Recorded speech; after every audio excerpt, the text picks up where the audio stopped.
Good afternoon, everyone. I'm Nick Stefanou, RENCAP's Middle East and Africa oil and gas analyst, and welcome to a roundtable discussion on Kurdistan and Iraq. In the early 2010s, the Kurdistan region of Iraq was considered one of the most promising frontiers in the oil and gas sector. However, in the years that followed, a combination of adverse geopolitical events, huge subsurface disappointments, and three oil price collapses led to waning investor interest there in the region. Last year, 2020, was a very challenging year for the entire global oil and gas sector. But despite weak oil prices and built up in receivables, the houses in Kurdistan successfully managed to navigate a really tough year. And that was especially compared to the international peers where shows some bankruptcies and halberd companies struggling. We think now that the IOCs in Kurdistan are very well positioned for a strong 2021. What we hear from a lot of investors is that they're not familiar or up to speed with the region's geopolitical and economic updates, especially risks around security and non-payment of invoices. And these are some of the issues we're going to be discussing during this panel. Today with us, we have Karwan Jamal Tahir, KRG's High Representative to the United Kingdom, Patrick Ward, CEO of Dana Gas, Esa Ikaheimonen, apologies if I mispronounce your name, Esa, CFO of Genel Energy, Gabriel Papineau-Legris, CCO of Keystone, and Ahmed Tabaqchali, CIO of AFC's Iraq Fund and Senior Fellow at the Institute of Regional and International Studies. Welcome, gentlemen. Karwan, let's start this roundtable by addressing what is probably the most common question from our viewers. Last week, the KRG proposed an amendment to the original arrears recovery mechanism for the IOCs, such that for every barrel the companies produce, they will receive an additional 20 cents instead of 50 cents for each dollar over $50. This was an unwelcome proposal for the IOCs and also their investors. We saw share prices dropping for some of them between 5 to 10% on the day. And the reason is because it will delay the recovery of arrears by a few years, but it also reflects negatively on the KRG's credibility. So, could you maybe talk a bit about what is the KRG's position is on this and why this amendment happened? Well, thank you, Nikolas. Good afternoon to all of you. It's a great pleasure to be here with you all. It's a great privilege to be with the other distinguished speakers. I remember last year, almost at the beginning of the pandemic, we were in Oslo with some of the colleagues that present today, Isa, Gabriel, and some others. We were in the panel discussion on Kurdistan region, and I remember it was a time when the Kurdistan regional government unilaterally introduced and offered a repayment scheme program, and it has been going smoothly since. However, regarding your question on the new circumstances, I'm sure that the IOCs have been consulted in some way or will be consulted in this regard. And also this is, I may say, this is a very technical and detailed fiscal accountant procedure that MNR, Ministry of Natural Resources, has full authority over. First, however, let me say this. Iraq and Kurdistan region have undergone the most challenging 6 to 7 years since 2014, and we have been challenged by a series of economic, security, political, and humanitarian crises ever since then. Chiefly the emerge of ISIS and the destruction they caused, the decline of oil price had a significant impact as well. The turbulent relationship between the Iraqi federal government and the Kurdistan regional government indeed caused tension and sometimes escalation of a budget and many other constitutional disputes. this is not blaming distribution. We don't put in a blame on anyone, but unfortunately, it is the reality, and we have to address them. But at the same time, we acknowledge that we had made some progress with the federal government over the financial matter, and that was a milestone steps towards easing and heading towards solving the other disputes or outstanding issue. As it is clear, our problem is not only the budget matter with federal government. There are some other constitutional dispute as well. Thankfully and fortunately, we have reached an agreement over the 2021 budget with Baghdad, with federal government. But Baghdad still to release the Kurdistan region's entitlement of the budget. So the agreement been reached since the beginning of the year, and we are in May and we enter in the June. We haven't received anything as yet, and there are still not a proper procedure in place for implementing the agreement over the KRG entitlement.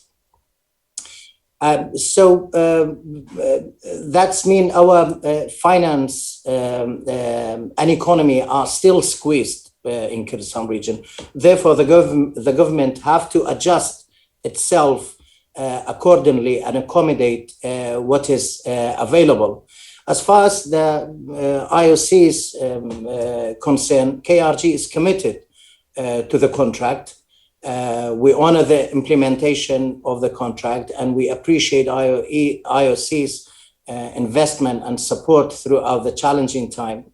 In my personal view, the Kurdistan region's contract with IOC's is a production sharing contract, apart from one contract in Kurdistan. I'm sure you all know which one. We share the cost and benefit, and it is just right to share the burden as well in difficult circumstances. On that principle, the mechanism of the fiscal regime has been reviewed and adjusted to accommodate the situation, and will be revised perhaps according to the changes of the circumstances. I think I should stop here and back to you, Nick, because as I said at the beginning, this is a very specific technical fiscal accountant procedure. I don't want to talk about the detail, 20%, 10% or 50%, but this is the position of Kurdistan region, and we appreciate the IOC's commitment in Kurdistan region, and I'm sure there will be a discussion from the Kurdistan regional government, Minister of Natural Resources, with the IOCs very soon. Thank you, and back to you. Okay, thanks a lot for the response. As a follow-up question, and this is something I get quite often from investors. One of the biggest concerns they have about investing in the region is that there have been occurrences of receivables build-ups in the past, and they're concerned, though those have happened because, either because of ISIS or the Lebanese banks, you could say, these are maybe one-off events. But what investors want to know is that what are the steps the KRG is taking in order to reduce the risk of this future of arrears being, built in the future? Well, yes, Nick. I think in Kurdistan region, we do everything we can in our capacity to reduce the risk, but there are many factors that have an effect on the situation. We can consider it as a package, and every step or every single angle is linked to the other. And government's endeavor is multifaceted. The political situation with the federal government require having a solid and realistic understanding and constitutional approach to resolve matters, which we are keen, as far as Kurdistan Regional Government concerned, we are keen to resolve that. This will have a huge effect on solving part of the problem, political understanding between Kurdistan region and Baghdad. Within the Kurdistan region domestically, we continue our reform program, economic reform, that will have a huge impact on maximizing the revenue of Kurdistan region. And we have made the milestone steps towards that. Increasing the revenue, non-oil income, we made huge progress in that. We prioritize some other sectors, agriculture, industry. I'm sure you heard about the wheat industry, that 70% of the industry has been completed, and that will contribute in economic revenue in Kurdistan region. We also, has some other industries built in Kurdistan region. All these are contributing in increasing and maximizing revenue in Kurdistan region, which gives a room to the government to fulfill properly the commitment, the financial commitments toward the IOCs. We are also keen to control the cost in Kurdistan region and localize some other works in Kurdistan region. So these are all efforts and endeavor that the Kurdistan region is taking, and I'm sure in the long run and in the near future, this will all have a great impact on eliminating or maximizing the risk of further delay of the payment of the IOCs. Thank you. Thank you for this, Karwan. Staying on the same topic, I just want to move on to Ahmed here for the next question. Ahmed, you've done quite a lot of work on Kurdistan and Iraq, and wrote quite a few papers on the economic situation, both Iraq and the autonomous region. You recently wrote about the budget, about this new budget. Looks like it hasn't been implemented yet, but could you maybe talk a bit about some of the highlights of this deal, and more specifically, if you could give us an outlook for the KRG, economically wide, and in your view, what the risk of future areas is. Thank you very much. You are on mute. I'm mute, right? I unmuted myself. Can you hear me? Yeah. Okay. Yes. Okay. Well, first of all, thank you for the invitation, and thank you for RENCAP, and it's a pleasure to be among such a distinguished panel. Before I start, maybe I should actually put a disclaimer, as I am an investor in Iraq, including the KRI, and have been an investor in a number of the companies that you are covering. So first of all, let's put that out of the way as a disclaimer, and maybe conflict of interest somewhere. Yes, I think it's the current deal. There was a compromise reached in Parliament. The deal was passed at the end, or the budget was passed at the end of March. It should have been effective as the 1st of April. It's the deal that is very different from many others in the past, specifically from all the ones that have happened. The genesis of the deal started in 2019, when we had fresh leaderships in Iraq, as in both the federal government and the KRI, and they have begun the process of trying to resolve many of the outstanding issues.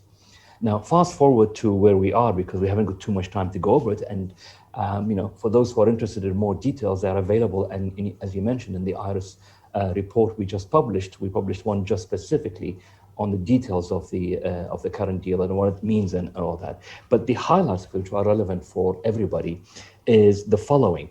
The requirement is now it requires the KRG to produce a minimum of 460,000 barrels per day, from which they are supposed to be paying the oil production, operation, and exports, i.e. pay the IOCs, and then supply the government with the revenues of no less than 250,000 barrels per day at SOMO's prices, not the KRI's prices. That's the first element. And the second one is to hand on all the revenues. And the is to start what's called the payment procedures for outstanding debts with the Trade Bank of Iraq, which stand at something like $3.7 billion. Now, these three requirements, the budget states, after these three requirements done, then the government would supply the KRG with its entitlement. So there is a process to be done, but I'm pretty sure that both sides are working on that. But the budget agreement or the budget terms are fairly clear: A, B, and C, after which D would have happened. Now, in return for the KRI doing these three, it would get the equivalent of $7.9 billion a year in its share, which is basically mostly the current budget as well as its share of the investment budget. Now, the key takeaways, I think, for people who are looking at the KRI and maybe looking at the companies, the key takeaways of it are a few, and I won't take too long, but the most important one, in my opinion, is the fact that for the first time since a brief mention in 2013, the budget law acknowledges the payment of the KRG's IOCs, because in the past, all budgets have pretty much expected the KRG to pay the IOCs from its share, which would have meant a huge reduction in what it would get, and none of it made an economic sense. That's very promising in the sense that this particular acknowledgement pretty much begins maybe the process of repair of long outstanding issues between the two sides on the developments of the fields, and specifically over which type of contracts are going, because most of the years, the federal government as well as Kurdish politicians never accepted the legality of the KRG's production sharing contracts. And that's why whenever the discussions came in to his KRI share, they pretty much closed their eyes into the obligations that the KRG has from these contracts. So this, even though they don't acknowledge it per se, but the statement of it is pretty clear. I think that's the first one. The second one, which is very important as well for both parts, is that in the departure from the past, whereas in the past, that 50,000 barrels per day, which has been appearing since 2015, that initially was requirement for the KRG to supply SOMO, the State Oil Market Organization, with 250,000 barrels, which means for the KRG to pretty much have no control over its export infrastructure. The current one, in acknowledging that, pretty much acknowledges that whatever infrastructure the KRG has built over the years, they're responsible for it. All they have to do is hand over the revenues from that. That could have implications over the current outstanding multi-year litigation between the government of Iraq as well as Turkey over the Iraq-Turkey pipeline, because the government maintains that Turkey, by allowing the KRG to export oil on the ITP, infringes on the deal it has with Iraq in the ITP pipeline. So I think that could have implications of that, because if you implicitly accept their infrastructure by requiring the revenues, you pretty much have to accept that. But that's obviously something to be there. Now, the issues with those two major positives in the contract is, one, the numbers don't add up for the KRG, in the sense that making various assumptions, and they are pretty much some of them have to be educated guesses on the terms of, for example, the various spending, what have you. But if you look at if you use 2019 as a base, then getting what's the figure? So I gave 7.6 billion revenues ends up in a deficit of about $3 billion, which is versus the KRG's, my estimates again, based on my assumptions and data available from the Deloitte figures, of $1 billion to $1.5 billion. That means it's difficult for them to maintain expenditures at 2019 levels and pay the IOCs with the usual 45, 60-day delay in various payments. That's, I think, why, personally, why they have gone to the change in repayment, because deficit would have been too large otherwise. Now, without a deal with the federal government, that deficit would be closer to 4.5 billion. So one way or the other, I think it's a positive thing. I mean, depending, if you're in the companies, you would not be terribly happy. But if you're looking at the long-term viability of the region and the long-term viability of the oil contracts, that at least means that the KRG is beginning the rational process of looking at its cost infrastructure and how to make it sustainable.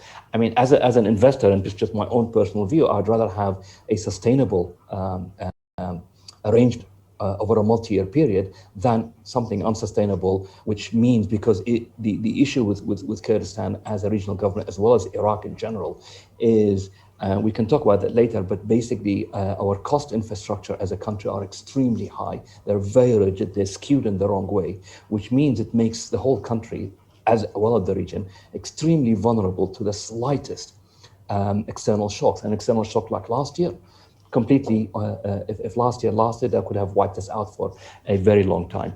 I think finally, the two things I want to mention, and I don't want to take too much time and apologize for that, is there are issues there by requiring the KRG to supply, or to produce, forgive me, a minimum 460,000 barrels. It's pretty much saying that they are not obliged to they're not required to commit to Iraq's oil production cuts with OPEC.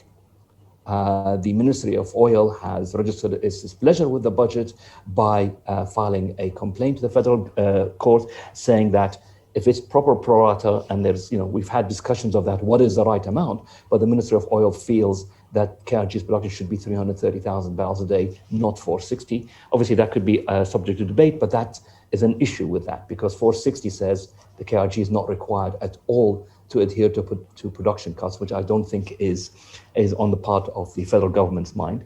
And the other two things is that SOMOS prices means that the KRG has to pay from its share the difference in prices. But finally, and this is the last point, is the federal government, in a sense, if you look at its point of view, in giving the KRG its share of 7.9 billion, it is getting about 6.1 billion in economic benefit. So there is, it's an asymmetrical one, but I think I'm running out of time, so I'll stop where I am right now. Thank you for that. Thank you, Ahmed, for the very analytical response, and definitely very thorough.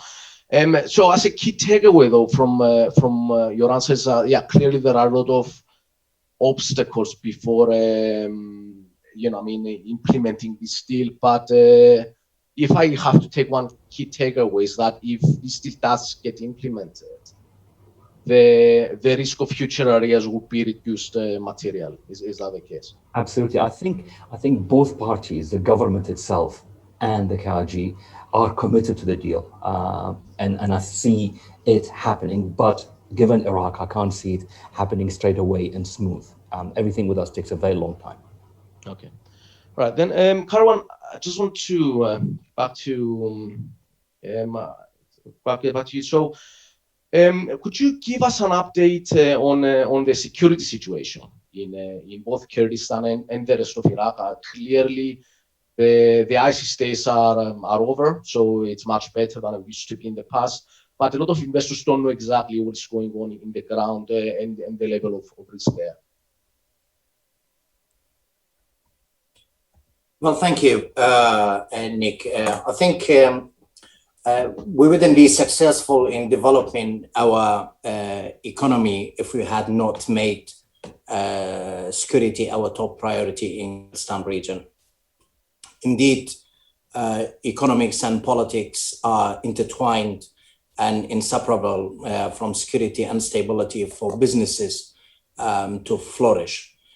So we acknowledge from day one that the progress and create a conducive environment for investor, we need better security. and we need to invest in that, which is the heart of our strategy and remain the heart of our strategy. I think many of you have witnessed the advanced security in Kurdistan, which made the investment highly desirable and more possible in Kurdistan region's territory. We invested in that hugely. Security was my government's top priority indeed, and still are the top priority. Even when ISIS emerged, we managed to provide utmost security to all citizens in Kurdistan region, including diplomats and companies that operate in Kurdistan region. However, security remains top issue in the whole of Iraq and the Kurdistan region. You all know that we successfully defeated ISIS with the help of coalition and international community.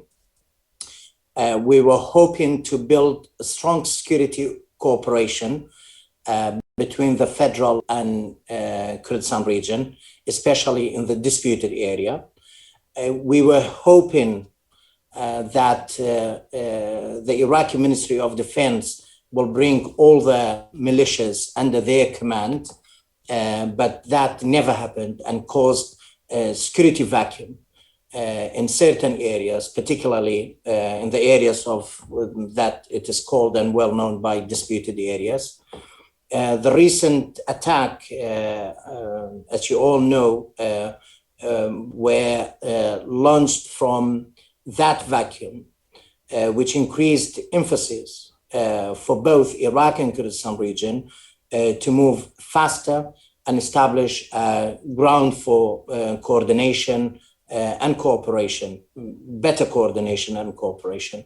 We believe that this is the only way to reduce the risk of security and eliminate them. We see the ISIS is exploiting this security gap or security vacuum in the disputed territories. For that, we urged the government of Iraq, the federal government, and our coalition partners to appreciate the urgency of joint forces to combat, our common enemy and act faster in those areas that is called the disputed area, as we see that the ISIS activity has been increased in those areas, and that's due to the security vacuum, and that's because there are not very good cooperation between Iraqi force and Kurdistan Peshmerga force in place. So we're hoping that this will happen. And in fact, last week there was a joint meeting between Kurdistan region, Ministry of Peshmerga and coalition and the Ministry of Defense in Iraq, because we all realized the threat that this vacuum, security vacuum, could impose on daily life in Iraq as a whole and the economy in particular in those areas. Thank you. It's not very clear, but just to make our viewers aware, none of the companies today operate in these disputed regions. They are all within the Kurdistan regional government area. And so I just want to ask the companies then, for example, Gabriel, what is, Gulf Keystone's way of addressing any security challenges there? And have you had any issues since ISIS started in the region? Yeah, sure. Thanks, Nick. And actually glad to be with you all today. I'm calling in actually from Erbil. So for us at GKP, there are two main areas of focus for security management is Shaiken Field and Erbil. And at the field, we have not lost a single day of production due to security. Even when ISIS was most active and had taken control of Mosul 50 kilometers away. So large credit of this goes to the KRG's Peshmerga, but also the oil field police force, the first line of defense for us, but also for the other IOCs. The second line of defense is also our own private security contractors. And together with the OPF, there's a very good relationship to share intelligence and not be in anybody's arm's way. So today, we feel very safe in the Shaikan area, and we haven't seen any extra risk over the past few months. Actually, coming to Erbil, as Karwan said, there's been a bit of a vacuum in certain areas towards the limits, and the situation has degraded a little bit in the past quarter due to some militia missiles targeting coalition airfields and also rockets without explosive, still landing within the city limit. So thankfully, nothing too bad. Local forces reacted very quickly and effectively. And IOC were not the target, but it's still a risk, and we need to manage it to ensure from the utmost importance that we ensure to take the right precaution to protect our employees. Thanks, Gabriel. That's very to the point answer. I'm gonna change gear now and ask more about the operating environment in Kurdistan. And I'd like to move on and ask Esa.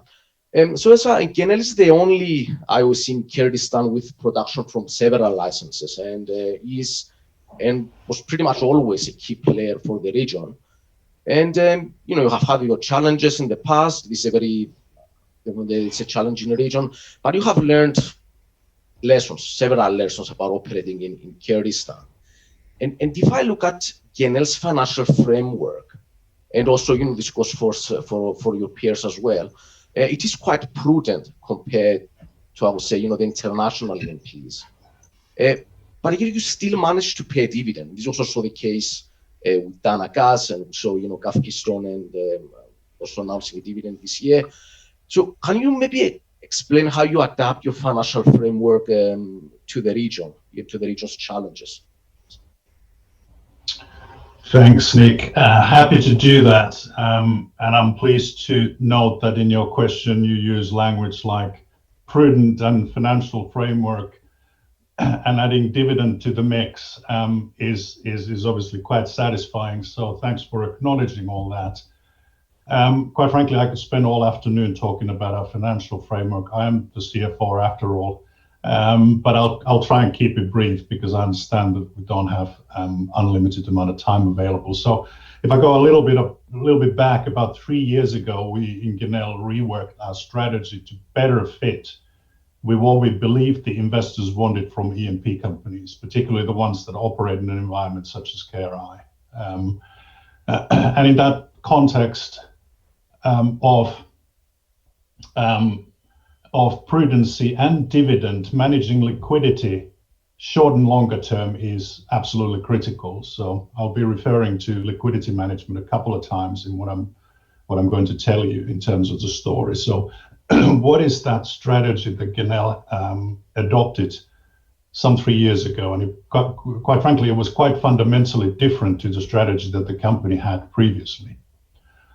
So firstly, we decided that cash flow was perhaps the most important indicator of health and fitness. So we've been super focused on cash flow and super focused on mitigating risks associated to our cash flow ever since. Now that is a challenging situation because we are exposed to volatile oil price.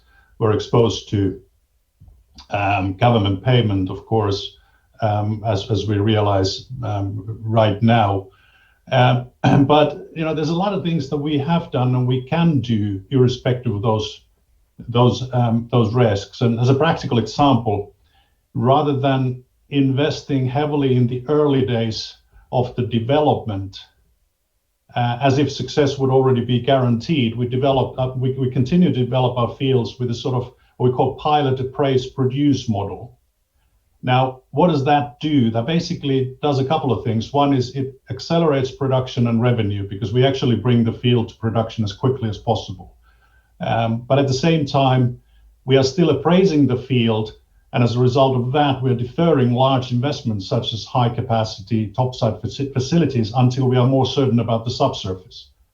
But there's a lot of learning there because the rocks have actually disappointed people, including Genel in Kurdistan. The subsurface is not uncomplicated. So this pilot appraise produce model was very successful with Peshkabir together with DNO. So very clearly, we are now repeating the same with Sarta and subsequently with Garadag as well. So what does that give you? It gives you low capex early development. Sarta is a great example of that. Chevron's original plans were absolutely massive in terms of the early capex outlay, and Genel's involvement have brought that to a very different level. So low capex early development, minimizing investing heavily into high capacity topside particularly, but accelerated cash flow as a result of bringing production on stream as quickly as possible. Basically means maximizing MPV, but also positive impact on near-term cash flow because of the lower capex and therefore dividend capacity. Your question about dividend, you asked specifically about dividend. That's really important part of it. The other one has to do with capital allocation. So we've been very consistent since 3.5 years ago that we allocate capital first and foremost where we see the best combination of long-term value creation, short-term cash flow and risk mitigation. And put it simply, Tauke license has been the absolute top priority for our capital allocation philosophy, and the results are really good. Now we have Sarta with similar characteristics. That's the top end of our capital allocation priority. Immediately thereafter is the dividend, so it is the next highest priority. But all of this is in the context of maintaining a strong balance sheet. So it's a delicate balance and a combination that is not easy to manage, but so far so good. We've done that really well. Balance sheet is strong, cash flow is strong. Yeah, some hiccup now in terms of the predictability of the cash flow as a result of the new news coming from the government regarding the payments, but generally speaking, situation is not so bad. We also use pretty conservative assumptions when we manage liquidity, and that is to ensure that we are able to overcome these short-term challenges such as oil price volatility and KRG payments without a massive fundamental impact on our business model. And I think we demonstrated that quite successfully late last year when we accelerated the refinancing of our bonds in order to ensure a solid 5-year liquidity runway. Again, the liquidity word that I mentioned up front is really important. So we now have effectively secured our liquidity for the next 5 years, allowing us to invest in our priority growth assets, being effectively the Tauke license still, but more importantly now Sarta and subsequently Garadag as well. And that allows us, at least if the conditions are reasonably favorable, to continue with a meaningful dividend as well. So finally on the dividend, in that strategy work already in 2017, we did identify a sustainable and progressive dividend as an objective. So we felt that this is what the investors really would be looking for. They should be looking for growth and returns. But at that point in time, we felt that we needed a couple of years of kind of execution of the strategy before feeling comfortable about the future cash flow and the liquidity position in order to commit to a longer term dividend policy. And that happened in 2019 when we did that commitment. So personally, final word about the dividend, I'm a strong believer in consistent and predictable dividend. And that's why we continue to distribute dividend throughout 2020, when pretty much all our peers either suspended their dividend or at least significantly reduced it. And we kind of prefer stable and gradually growing dividend over any sort of variable distribution models where one-off distributions may happen without a longer term logic and promise. And that's kind of our dividend policy. And I hope my answer was to the point, Nick. it's a multifaceted situation, but that's kind of how we manage our financial framework prudently, but with the dividend being a significant part of the investment story. It's really helpful answers. Thank you so much for that. I think you also touched a bit on what I was going to ask you now, which was about the subsurface. So it looks like one of the reasons you're also taking this phased and I would say like cautious approach is to be able to de-risk the subsurface risk going forward. Is that the case? Yeah, that's definitely the case. So there's obviously history in KRI that is kind of providing evidence of the rocks being complicated. So I don't think you want a very lengthy answer to that whole subsurface risk. I think you may have TAC as an example in your mind. So it's true that the rocks have disappointed in the past. Number of fields, not just TAC, have underwent meaningful reserves downgrades. But that's largely not actually because of the field performance, but rather a function of initially incorrect assessment of the oil in place, or STOIP as people call it. This is certainly the case for TAC. So it's actually an overestimation, my language, overestimation of the magnitude of both the fracture and matrix contribution to the oil in place volume. So that's the layman's version of a technically rather complicated situation. To just open it up a bit, it's actually quite natural in the early days of when the understanding of the KRI's fracture-dominated reservoirs was not as well developed as it is today. So there's a little bit of technical background to that, and there's been a lot of improvement in the understanding and the ability to estimate. Now that we've got production and reservoir data for over 10 years or so. So it's a learning curve initially, and TAC is one of the early day projects that actually suffered from this overestimation of what particularly the matrix structure can deliver. So this is the lesson learned underpinning what I said earlier, which is the way we currently estimate the volume of oil in place of similar reservoirs in Sarta and Karadak, and that's really important in terms of the way we manage also the financial framework that we just spoke about. So there's that learning, and it is also driving the way we develop these new fields from the CapEx perspective. So I referred to this pilot and appraise model. You pilot and you appraise to understand the scale and the nature of the field. And that understanding then sort of drives the movement of resources from contingent to reserves. And it also kind of dictates the timing and the magnitude of capital investment we make, particularly in the early days. So that's kind of the learning from the subsurface perspective.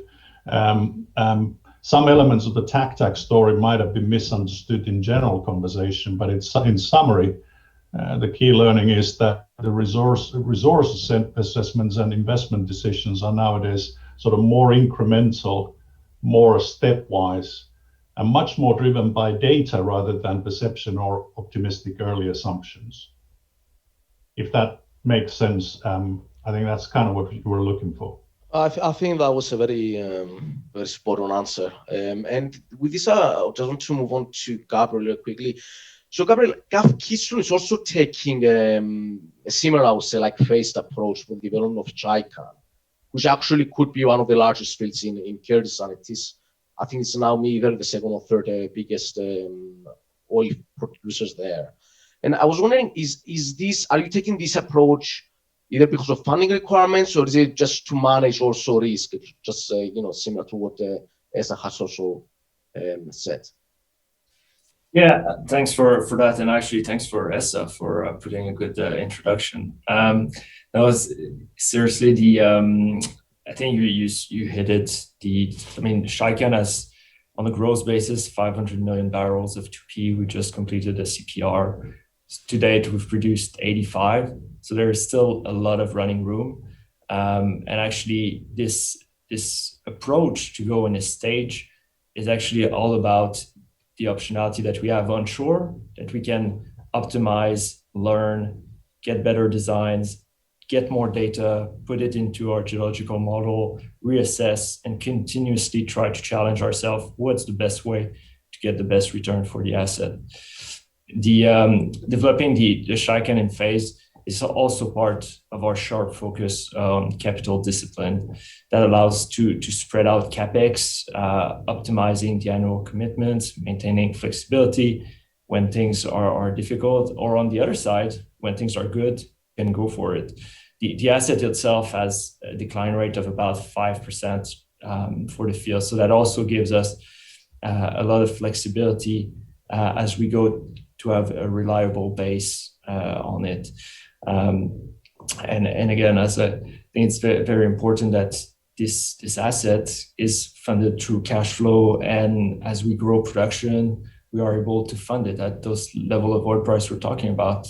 That's not a problem, but even at lower oil price, we have a relatively high discounts compared to our peers. But nonetheless, our sharp focus on costs, low OPEX, very, very low G&A as well, ensures that we can have a lot of leverage, and having a break even of about $35 a barrel.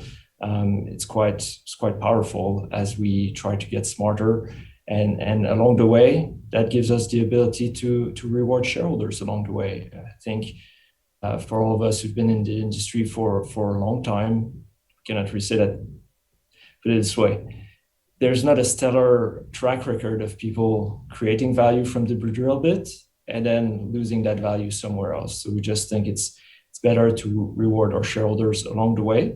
So this year, focus on 55, get this over the line, in line with the CapEx program that we said. And then for the other years, focus on additional production beyond 55 as we work with the MNR to get our next FDP, tackling the next phase of the development to tap this world-class resource. Thank you, Gabriel, for this answer.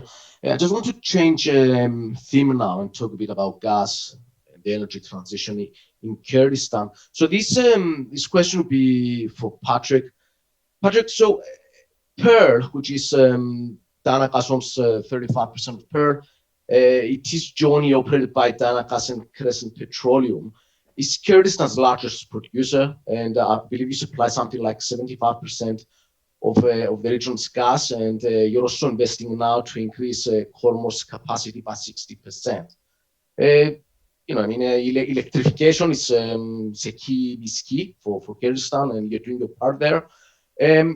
But regarding your plans, you also plan for an additional train, right, for Khormor. But it seems that the challenge there is to find gas buyers. Okay, so my question is, how can Kurdistan monetize its gas resources? So Nick, thank you for the question, and thank you indeed for asking me to join this very distinguished panel. The Pearl Consortium is the operator of two very large gas fields, Chemchemal and Khormor. Between them, we believe that there is more than 75 trillion cubic feet of gas initially in place in the two fields, together with a substantial quantity of liquids. So these are world-class resources, and we believe these to be the biggest gas fields in not only the Kurdistan region of Iraq, but in Iraq as a whole. So, of course, it's very exciting for us. These gas resources, unlike some of our colleagues and fellow companies, these gas resources are sweet. There's a very minimal amount of H2S in it, which of course is a distinct advantage both from an environmental and also from a cost perspective. We are currently producing about 440 million standard cubic feet per day of gas. That gas is being supplied to the Kurdistan regional government for power generation, and at the moment about 75% of the total power generated in the Kurdistan region comes from the gas that we supply from the Khor field. Now, we have, as you say, a project to further increase production by 250 million standard cubic feet per day of gas. That project was supposed to get started in March of last year and obviously was derailed by the COVID pandemic. But we're very pleased that we managed to get restarted on the project with effect from December of last year with some civil engineering works. And we currently believe that we are now back on track to have first gas from that first 250 million standard cubic feet per day a gas production facility by April 2023. The GSA for that tranche of gas has already been signed with the Kurdistan regional government, and that tranche of gas will go to the government for, again, for power generation purposes. Now, our calculations show that the total installed power generative capacity within the Kurdistan region of Iraq is capable of absorbing also the next tranche of 250 million standard cubic feet per day of gas production. However, the proviso is that that would be in excess of the Kurdistan region's actual own domestic power generative requirements. So we believe that the Kurdistan region is interested in taking the gas for power generation, but that would require an agreement to be made between the Kurdistan region and the federal government for export of electricity. But again, we believe that there is significant need for electricity in the federal government, by the federal government. So that is a very realistic potential outlet for that second tranche of 250 million.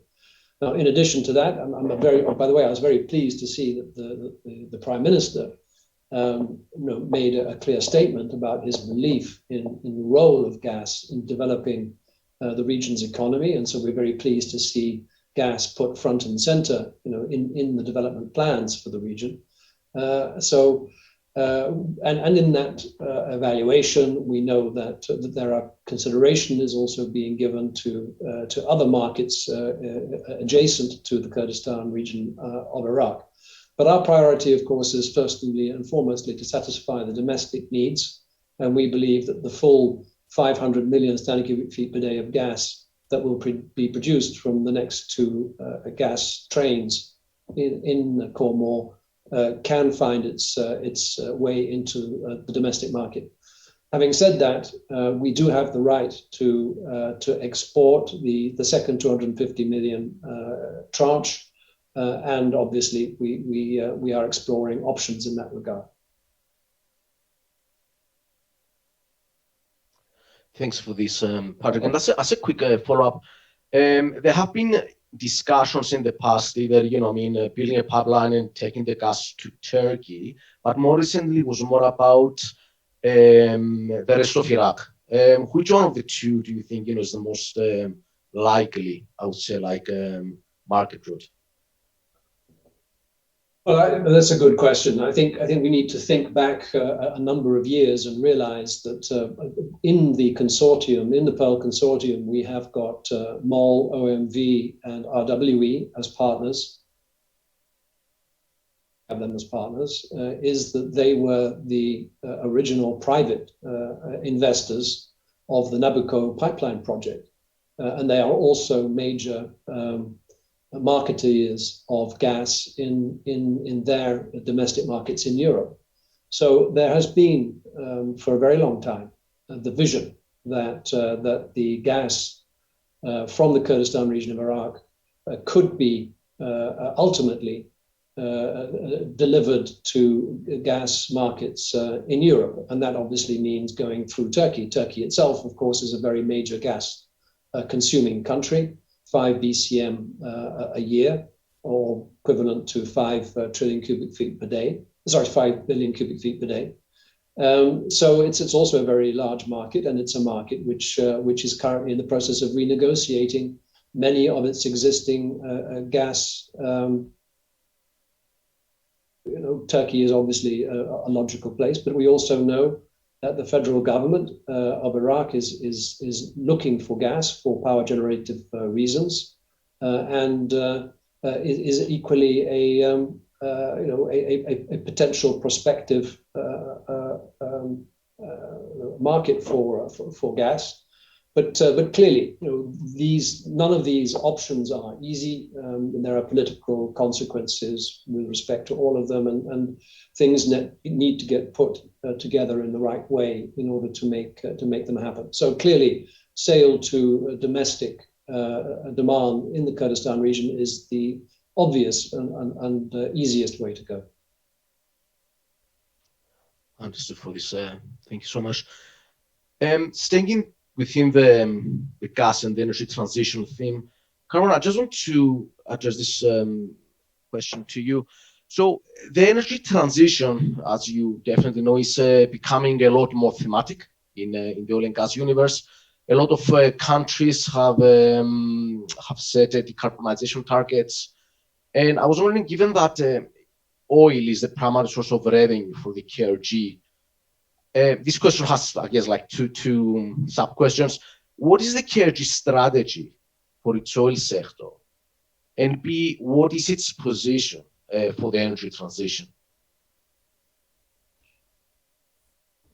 Well, thank you, Nick. And I may thank Patrick and congratulate them and congratulate Dana Gas, Crescent Petroleum, and their partners for the progress that they are making in their field in increasing the production for the next 2 years.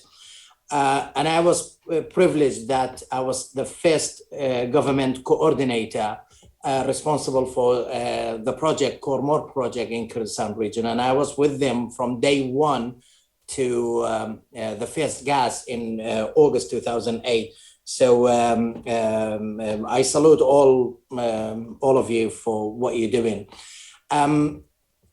Proved natural gas reserve. I would like to say a few things about the gas, if I may, Nick. The natural gas reserve, the proved at the end of 2020 were the 12th largest in the world. I mean, the Iraq's proved reserve. Correct me if I'm wrong, Patrick. The Kurdistan region holds substantial of natural of the world's total reserve.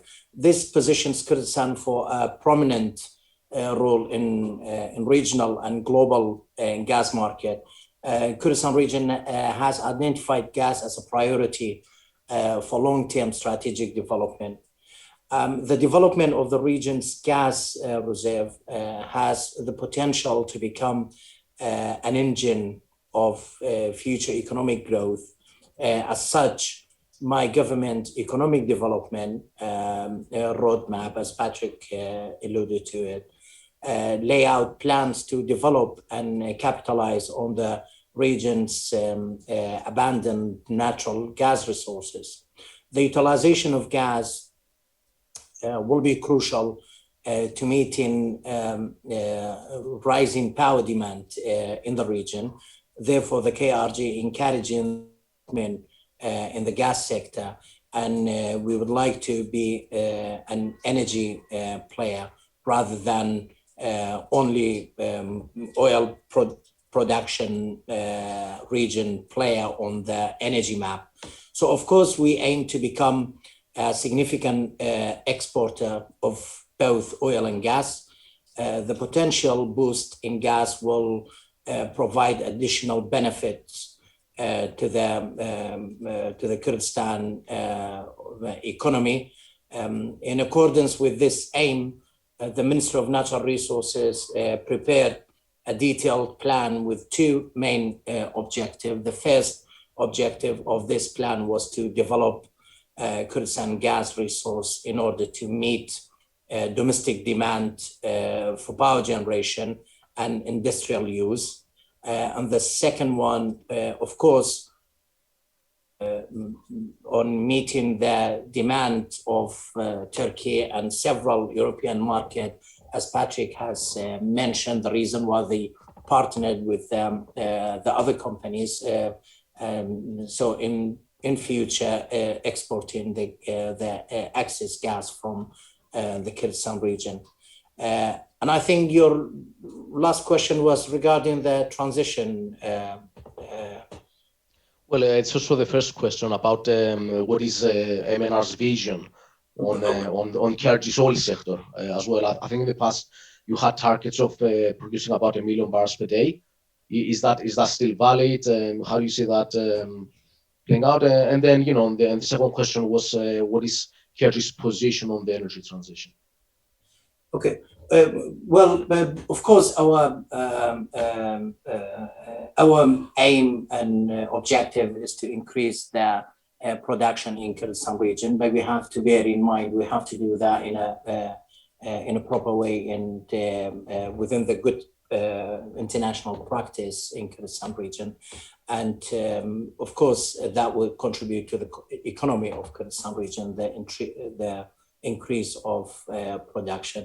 And the oil company's representative can have a view on that as well, because it's not only about what we like, it's about the possibility and potentiality. But yes, it is in our plan and strategy to increase the production in Kurdistan region. And in terms of energy transition, I think, you know, in Kurdistan region or the whole of Iraq, we have many for that to be in position for energy transition. You know, as the sector itself in Kurdistan region is not that long-standing in Kurdistan. We started to develop the sector from 2003 onward. Iraq as a whole rely on the sector almost entirely. As far as Kurdistan concerned, our strategy is clean energy first. This is the main strategy. And we have to capture all our gas first and then benefit from the chain value of our energy, reduce the flare of gas, and we need to shift away from excessive reliance on energy resources and diversify our revenues, which we believe it is vital for long-term economic growth.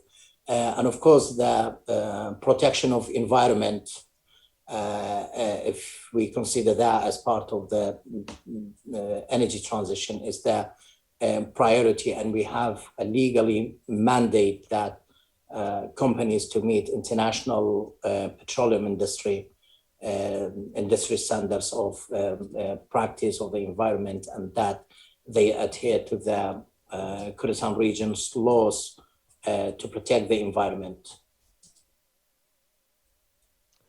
Thank you. Thank you so much for your response. I'm a bit cautious that we are past our scheduled time here. So I think this might be a good time to come to an end to this discussion. But before we finish, I would like to ask our panelists to give us their view on Kurdistan's oil and gas sector for going forward. So I just want to start with Patrick, if you want to give us minute view, then we'll come on to the other panelists. Thanks, Nick. I mean, I'll be very brief, obviously, in the interest of time, but I'm extremely optimistic about the future of the petroleum sector and particularly of gas in the Kurdistan region of Iraq. I think it's an amazing achievement that despite everything that happened in 2020, from March onwards, all of the IOCs and operators in the country were paid on time and under very challenging circumstances. So I think the government is doing a very good job at juggling its different priorities, and obviously, the ongoing discussion currently about the repayment of the arrears is something that we'll take in our stride. But I think overall extremely in the region, and all of the parties are committed to monetizing that resource base for the benefit of all of our stakeholders. Thanks, Patrick. Gabriel? You got me. So we are very positive actually on the sector, with Brent hitting $70 today. Shaikan provides a lot of leverage to the oil price. The key is really around the delivery of the stage expansion of this large field, and we will continue to develop our strong relationship and partnership with the KRG and partners, and look forward to seeing the right condition to support investment in the oil sector, but also in other industries as the economy grows further in agriculture and other sectors, and see the region flourish over the next decades. Thank you so much, Gabriel. Esa? Not an awful lot to add to that, actually. There's a lot of great opportunities both on oil and gas side. I think what is critically important is cooperation and aligned strategy, aligned objectives between the host government and the IOCs. I think the host government should take comfort from the fact that there's been consistent investment by the IOCs through thick and thin, actually, in the industry, and that will continue if the conditions remain favorable, no doubt about it. My personal view, KRG will prosper if the IOCs will prosper. The IOCs will prosper if the KRG will prosper. A specific wish, obviously, I think on the gas side, to me, it's more about strategy and infrastructure rather than demand and buy. I think Patrick said already, and accelerating the regional gas strategy and the gas master planning for KRI would be a priority, and very clearly Mr. Karwan already said that is a priority, and that's an important one. It's a longer term strategic issue, but it's the one that most probably will lead to more economic growth than anything else in the region. Thank you for this, Esa. Well, Ahmed, you're not an oil and gas executive, so are you going to give us a differentiated view, or are you going to say something along the same lines? Well, I probably would say along the same lines and a bit more. I mean, I'm sort of like putting my money where my mouth is in a way. As an investor in Iraq, have been here since 2015, and hopefully we're growing the thing. I mean, I think the key to understanding Iraq, the key to looking at Iraq, or the key to asking Iraq is there is, or investing, I think more like Iraq, there is a huge arbitrage that can be made between the real risk, which is exceptionally high. I mean, as we all know, anybody who looks at our history of the last just 6-7 years, you can write volumes on the amount of risk. However, the perceived risk is substantially higher than this real risk.